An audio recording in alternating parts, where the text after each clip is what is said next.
Welcome to the WealthGenius Podcast, brought to you by the Expand Wealth Real Estate Fund. Expand your wealth by investing in apartment buildings. Go to expandwealthfund.com to book your info session. The WealthGenius Podcast, strategies for multifamily real estate investing, mindset, community, success. The WealthGenius Podcast with your host, the godfather of real estate, Alfonso Cuadra, who has expansive experience in business and massive success as a real estate investor. The WealthGenius Podcast. Let's dive into today's episode. You're on the show. Brother, welcome to Halifax. Hey, good to be here, brother. Good to be here. I was on your show a long time ago. Yeah, I appreciate that. What happened to that show? It got a little crazy, and I decided to pull the plug because my partners were just too busy to continue with it. So it's hard to have a show with 3 different hosts because everybody now needs to like coordinate or whatever. Yeah. We're doing this show like right off the fly here. I love it. Thank you for having me, man. I've been a big fan of you, and I'm so stoked that you're Well, we know each other since 2016? 2016. Wow. Like the impact you've had on me is just invaluable, immeasurable. I can't, explain it or thank you enough for, the impact that, you gave to me and to many, many other people that I've just witnessed you in action. And, I appreciate that so much, and I respect you, and I've seen you grown in this game. Thank you. And it's incredible to see all the things that you're doing. We're going to get into that. Thank you. I'm in Halifax. Mm-hmm. We have a multitask, situation where, you're on the podcast. Mm-hmm. We have an event tonight, so you're going to be speaking at our event. And every time we come into town, we want to make sure that we highlight you and your story because I think it's inspiring to a lot of people. Thank you. Also, we're filming our first episode of The Godfather's Offer. Love that. Yeah. And, for the audience that is listening, just go to my YouTube channel, subscribe, hit the bell to get notified the next time we're doing it. We're doing a video, and the first episode will premiere in May. Okay. We don't have the official time yet, but it will be sometime mid-May. And we have about 7 cities that we're going to go and land. 3 contestants. They pitched their deal to me, and we're signing checks. These are legit checks that we're going to be signing. It's like Dragon's Den or something. Unbelievable. I love it. That's the idea. We want to make it interesting, exciting, and we want to get people excited about investing again. And I think the education that comes out of it, it's invaluable. Mm-hmm.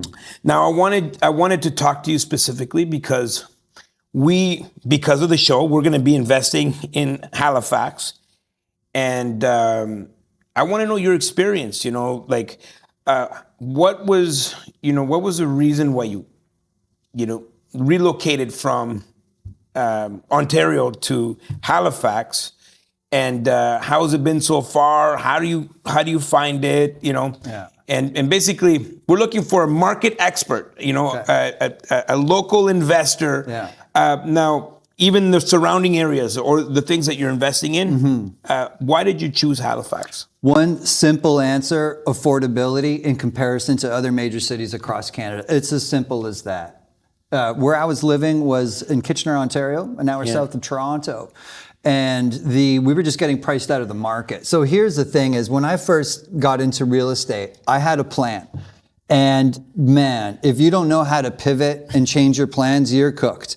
And what I quickly realized was that my strategy of purchasing single-family homes in Southern Ontario and converting them into duplexes and living in the basement, which is a compromise my wife and I were willing to make, was simply unobtainable at a certain point. It got to the point where you had to put in like either a laneway suite, turn it into a triplex. Everything just kept changing, and I'm always confronted with one question. What do you do now when the market shifts? And in my opinion, you've got 2 options. You can either switch strategies or you can either switch markets.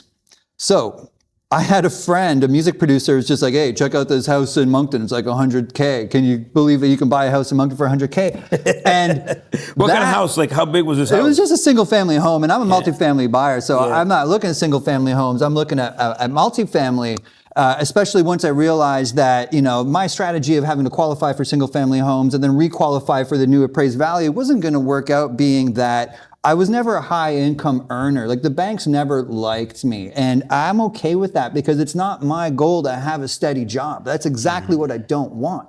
So this strategy was it wasn't aligned with where I wanted to go. So when I discovered multifamily 5-unit plus, and I discovered how banks evaluated them, everything changed. My conversation with a broker prior to that for real estate residential property was just someone from the bank telling me, going through the systems of the bank and why I wasn't qualifiable. And it was just such a tough job trying to get qualified. I went from having these conversations with just, regular bank employees to having a conversation with what I thought was a bank employee at, say, RBC, but it didn't sound like I was talking to an employee. I can hear him chewing his sandwich. I can hear his dog barking. He's at home.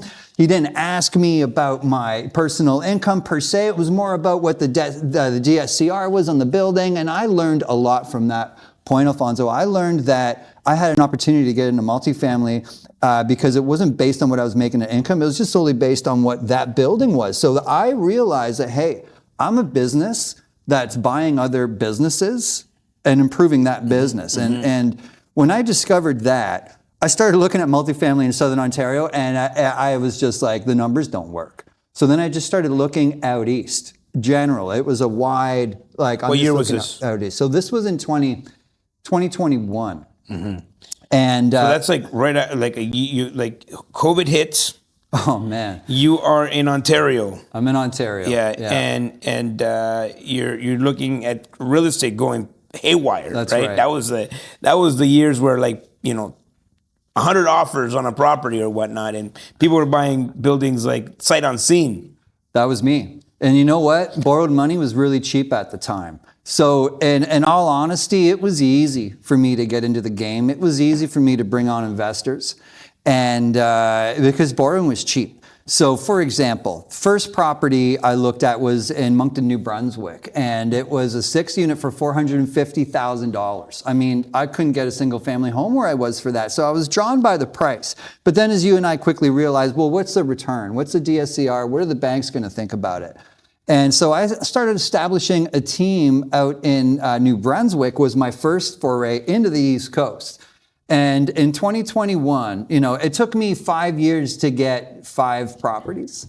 And then in 2021, I bought a 6-unit, a 7-unit, a 9-unit, and a 12-unit, all in Moncton, New Brunswick. And then I turned over to Nova Scotia, and I was just like, okay, what you got out here? And I looked in Halifax, and honestly, Halifax scared me a little bit. It's almost as if Halifax was its own little world compared to the other markets just an hour outside of Halifax. So, what are some of the most known markets in Halifax? Just around the secondary markets. Well, yeah, there's some. It depends on what asset class you're looking at. When it comes to multifamily, I've had a lot of success in places like Stewiacke. Have you ever heard of Stewiacke? Well, I went today to what was it? Cheskook. East Cheskook. I've never heard of it, right? Neither did I until today. Yeah, and here's the reason why markets, and there's another market that I like as well. It's New Glasgow. We have a 12-unit in New Glasgow.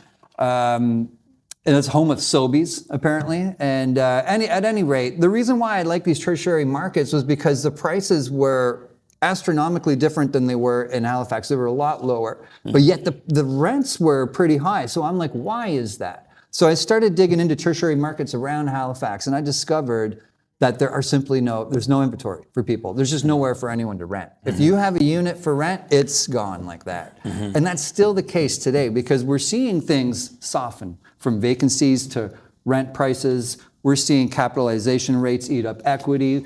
I know property owners that are underwater on mobile home parks, multifamily parks. There's a lot.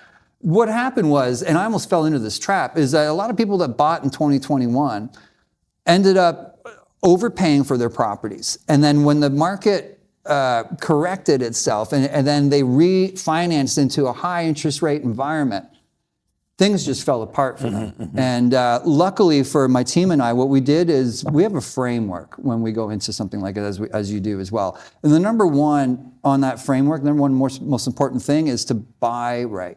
You got to buy low. Can't compromise on that, whereas other people did and they found themselves underwater. Now, could we deliver the cash back in the 2 or 3 years that we planned? No, we went from a 2% interest rate to a 6% interest rate environment. So what we did is we just simply sold them. I mean, we already squeezed a lot of the juice that you can. We have a value add approach. And it's just like, you know what? Sell it. You get a good return. I get a good return. Let's move on. And there are 2 buildings that we kept. One is in Stellarton, which is outside of New Glasgow. It's a 12 unit. Bought it for $850. It's valued at 1.3 right now. Investor got all their money back in 5 years, and we're all just rocking it right now. We're just coasting. Bought a 12 unit closer to Halifax for the same price, $850,000. It wasn't 12 units, it was 8 units, but it's closer to Halifax.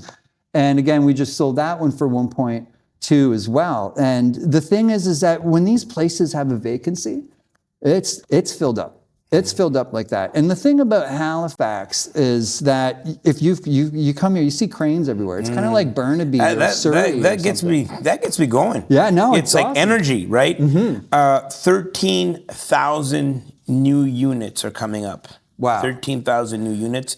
80% of those 13,000 are going to be rentals. Oh, so it's build to rent. Yeah. Yeah, so that's new. Yeah. That's a new thing. Yeah. Used to be these tiny little condos that investors wanted to buy to, short-term rental which is an entirely other thing as well. Which the inventory, it's going to be healthy for the city, right? It will stabilize the vacancy, right? Maybe it would go up a couple of points where now landlords have to be a little bit more competitive. It's going to trickle down to the purchase. And so the opportunity is there, right? I saw a lot of products for sale, especially in the last couple of days. Especially today, even that we went to see some stuff. But so let me ask you then: how would you underwrite a property in this environment where you're seeing a lot of inventory coming online now? So how does that change your forecasting? For me, it's simple. Like we look at all the profit centers. And so some people are cash flow investors or they want to do massive value adds. I'm not there anymore. I just simply don't have the time. I'm a buy and hold turnkey, institutional kind of a investor, right? Where I like the blue chip assets, things that are turnkey, make sense. There's a caretaker on site, and then we manage it up over time. So primarily new builds. That's kind of my that's kind of my MO, right? Well, so why did you pivot to that? I mean, because you were so we were value added for a very long time. We discovered that we wanted, instead of like trying to get the most out of every single deal, that means that you have to wait for a home run, right? And sometimes you just got to get on base. And if you get on base 3 times, then you got the potential of the grand slam. And so over time, I think, because we're accumulating assets, and as long as it makes sense, as long as the numbers work for us, that's kind of a cup of tea. I love that. That's great. Yeah, you got to be, because we're not looking for cash flow. We're not looking for even like when we're doing value add, we have these big chunks of money that come in, and then what, right? You spend 6 months like really focused on this one asset where you could have bought 4 buildings. That's right. Yeah. Hello, friends. Alfonso here, the godfather of real estate. And sorry to interrupt the podcast because I know it's very interesting. First things first, I want to thank you for following the podcast, subscribing. And what I'm going to ask you to do is share the podcast with someone you love. Send them an episode. Get your friends and family to subscribe. Now, you've been watching us for a while, and if you haven't come to one of our events yet, I'm going to invite you to come to one of our events. So go to wealthgenius.ai/events. wealthgenius.ai/ withreal.com/events. And we have events happening all across the country, not just boot camps. We have expos, we have conferences, we have virtual events. Come to one of our events, whether it's free or, those smaller events, whatever you got to do, engage with Wealth Genius and all the events that we have coming up, and you will not regret it. So go to wealthgenius.ai/events, wealthgenius.ai/events, and catch me in your city. We'll see you soon. Back to the show. That's right. In 2022, I put the brakes on the value add strategy. Yeah. And again, I was confronted with that. Do you change strategies or do you change market? You change strategies. Yeah. You went for new build, buy and hold. That's brilliant. I changed market. I kind of went down to the States at that point. And, at the time, in all honesty, Alfonso, when you build a business based on, getting paid through acquisition fees and acquiring multifamily properties, you base business around that, and all of a sudden you're in an environment where you can't do that. Your business kind of falters, right? Yeah. So I was just like, oh damn, what did I get myself into? But looking back, I need to applaud my team and myself, which I do often, because you know what, man, we held the line, and we didn't overpay for anything, and that takes discipline to do that, especially when you've created a business based on acquiring things. And if you can just stop and be like, hey, let's just take a minute here. And let's just stabilize what we've got. Let's see what's going on with the market. It takes discipline. So I applaud my team now, in hindsight, for doing that and holding the line. So going back to Halifax, you went from Ontario to Halifax. You live here. I was at your house, your beautiful lake house. Yeah. Tell me what's the difference in waking up every morning in Halifax than Cambridge? Oh my God, I love it. I drove back to Kitchener-Waterloo not too long ago, and I didn't miss it. I did not miss it. I mean, the traffic on the highway, there's lakes everywhere here, and I'm telling you, if you move to Nova Scotia, you are not going back. You are staying here. I'm telling you, it's so beautiful. And check this out. Sarah pulled the parachute, quit her job as a teacher, took her pension, invested some of it, and then took whatever cash she had left, which was, I think, $65,000, and she went house shopping sight unseen. She stumbled across an old 2-bedroom home in a town called Parsborough, Nova Scotia, and she bought it. We sold our house in Cambridge for an astronomical price, and we got in the car, we packed up our cat, and we drove out to Nova Scotia, and we never looked back, and we moved into this house that we bought for $65,000. And I just couldn't believe it. You can buy a house for $65,000. We put $10K in rentals, and it's done. It's done. We since rented that out. We now live in a nicer home. But I've been looking around at properties here to downsize, and we're looking at properties for $200,000. It's unbelievable. You can buy a lakefront primary residence, right? This is a primary residence thing, and we buy multifamily. This is just to live in, right?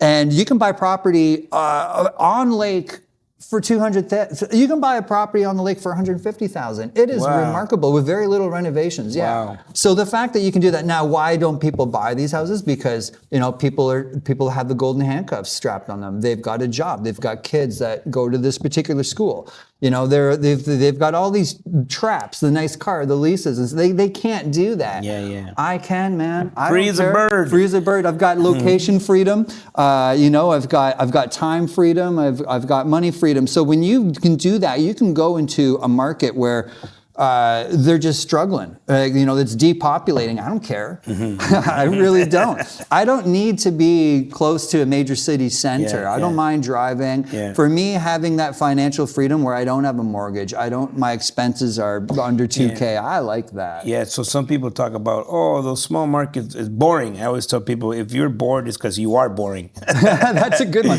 My wife does that to me. She always calls me out if I say something boring. She's like, you're boring. That's why. So thank you for helping me, not just for coming on the podcast, but for making this decision that I have to make today in Halifax. Before we get going here, just if you could quickly share your story of how you and your wife got married, for the sake of the audience, I think I think they would really enjoy that. Oh yeah, it's a funny story. My wife and I met at a restaurant that I was managing. I was managing a really busy restaurant between the University of Waterloo and Laurier in the city of Waterloo. And Sarah and I met, and there was synergy right away. About a year after dating, we were celebrating my birthday. And we're very touchy-feely, very emotional, very, lovey-dovey, I guess you would call it. And my friends are just, grossed out by all this. And they're just like, when are you guys getting married, And we were joking around about, hey, we would get married right now, right here, if it was... a unique wedding. It can't be traditional. We're not traditional people, right? Mm-hmm. So I have a friend of mine who's just like, well, you know what? I got my what do you call it? My designation or something like that to marry. He was like, it's not legit in Ontario, but I can do the ceremony for you. You guys can go to City Hall after and then make it all legit, do a publication ban or whatever. And I was just like, you know what? That sounds great, And he was like, yeah, man, you guys, let's do it right now. Where do you want to do it? And I looked across the street because we were outside at our favorite pub, and it was about midnight, and we've had a couple drinks at this point, okay? I'm not going to lie. And we look across the street, and there, long behold, is the Tim Hortons sign. It's just glaring at us. So I suggested, hey, why don't we cross the street and get married at a Tim Hortons? And everyone thought it was a fantastic idea. My friend, the Reverend, he was like, yeah, we can do that, right?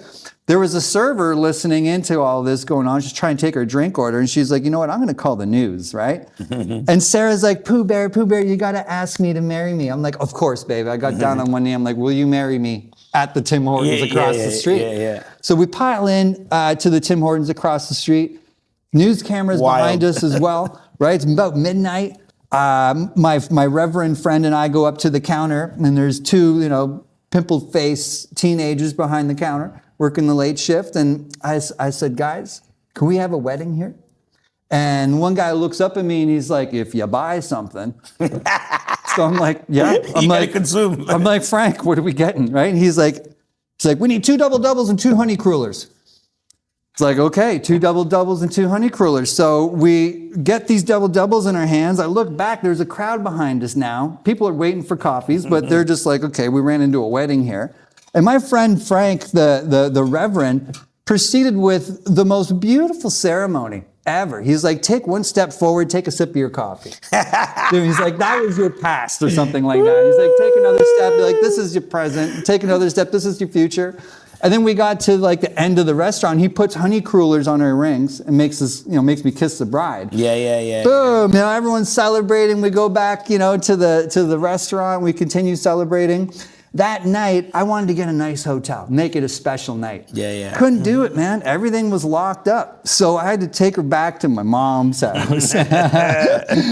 And Sunday morning, I got the local paper calling me up. This is on a Saturday. So this was on a Saturday, yeah. So the next day, Sunday morning. The next day, the local paper calls me up, and they're like, hey, are you the guy that got married at the Tim Hortons? I knew there was a camera guy there, so I figured they would have heard about it. I was like, yeah. And they were like, hey, do you mind if we can go back to that Tim Hortons, wear what you were wearing, reconstruct a photo of you guys with the honey crullers on your hands? Yeah. And I was like, I don't know. Sarah's working. I'll ask her. I'm like, honey, do you want to do this thing, right? It's probably going to be in the local section, stuff like that. And she was like, I don't know. And I'm like, I don't know. And they were just like, we'd really, really love to do this photo with you. So I was like, okay, honey, can you take, half hour off work and come down? She's like, okay.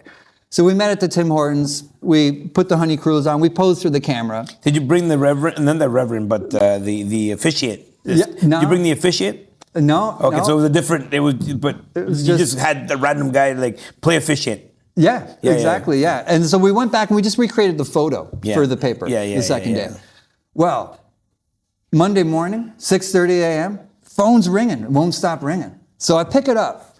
I'm like, groggy out of bed. I'm like, hello? Clearly someone wants to get a hold of me, right? And they're like, is this the guy that got married at the Tim Hortons over the weekend?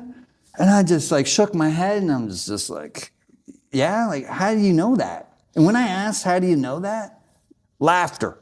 Group of people laughing. I'm like, what's going on here? And they're like, this is Jeff, John, Carroll from FM 96 Morning Show. You obviously haven't been outside yet, have you? I was like, I have not been outside. It's 6:30 a.m. And they're laughing. They're like, sir, you were on the front page of every newspaper in Canada. I was like, what? I go outside to, back then we had these newspaper boxes. This is 2001. Where we are, that photo that guy took, it was on the front page of the Sun, the Star, the Record, it was everywhere. Mm-hmm. And the morning talk shows kept calling. By 2 p.m. that afternoon, we were on E-Talk with, Ben Mulrooney, and he was just like, how do you put a honey cruller on your fiance's finger and have her find that romantic? He's like, mind blown. So, people started arguing with each other like, this is pornography, this is brutal, how could her mother let her do such a thing? We had other people being like, hey, this is the most romantic thing I've ever heard. Like, I've been to traditional weddings that have lasted a week. He's like, this is actually romantic. And I'm just helpless, Alfonso, reading the letter to the editor, people from Victoria to Halifax arguing with each other over us, and all I can do is just be a spectator in all of this thing, right? So anyway, I found out on Cable Pulse 24 that our wedding was illegitimate. Mm-hmm. So I went they did some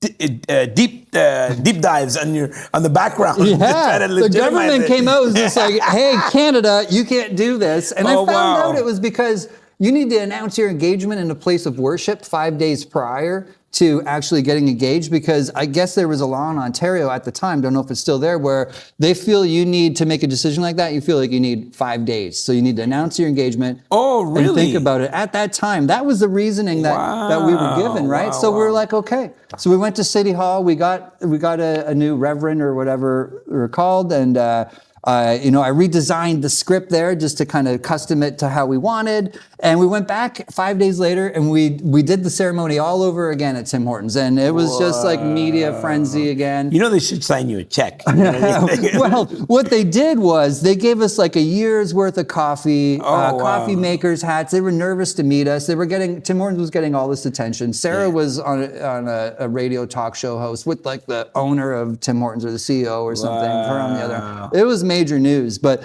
they can't run with it because they got a big Christian base, and this was too far out for them to they just didn't know how to run with it. Yeah, they would have been all over it today.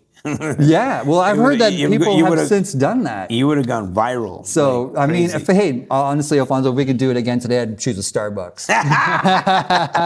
the sign of things have changed over the time. Things have changed, so. But hey, some people, I read that people gave us 5 days. They're like, this couple isn't going to last a year. 25 years later, baby. That's it. 25 this summer, it'll be 25 Congratulations. Years. Woo! So that's an inspiring story. Yeah. What's one thing that you live by, like a mantra or a quote or a way of thinking, or what inspires you? I love that question. It's simple. Whoever has the most fun wins. You're speaking my language. That's it, man. That's it, brother. I love it. Yeah. I love it. Thank you so much, Nick. All your info will be in the show notes. Yeah. And thank you for everything. And we will see you at the top. It was an honor, sir. Thank you so much. Woo! That's the show. That's a wrap. We want to bring Expand to multiple different cities, and we're really excited about our next Expand number 9. We want to bring it back to where it all started. So Expand number 9 is going to happen in Ottawa, Ontario. For the very first time, Expand will come to Ottawa, where it all took place, where it all started. So that's May 1st, 2nd, and 3rd, the first weekend of May in Ottawa, Ontario. We're gonna turn it up. We're gonna turn it up in the nation's capital. Let's go.